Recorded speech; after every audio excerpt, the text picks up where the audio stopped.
Working for You takes us behind the scenes to show us how the process works here in the Palmetto State. Madeline?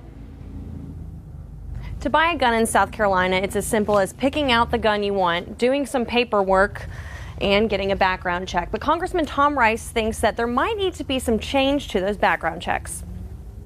When you buy a gun in the Palmetto State, the background check can be the quickest part of the purchase. Sometimes they're instantaneous.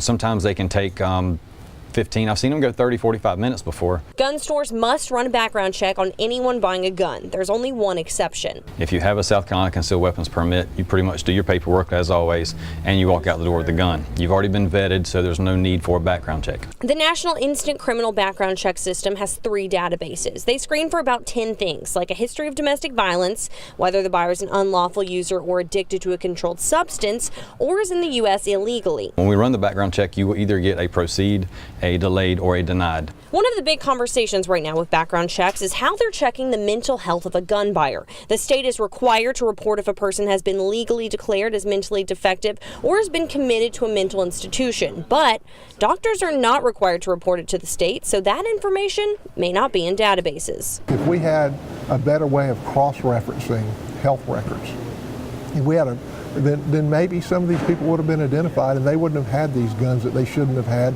under current law to begin with. For a full list of what's prohibited when buying a gun, you can go to WPDE.com. Live in Conway, Madeline Montgomery, ABC.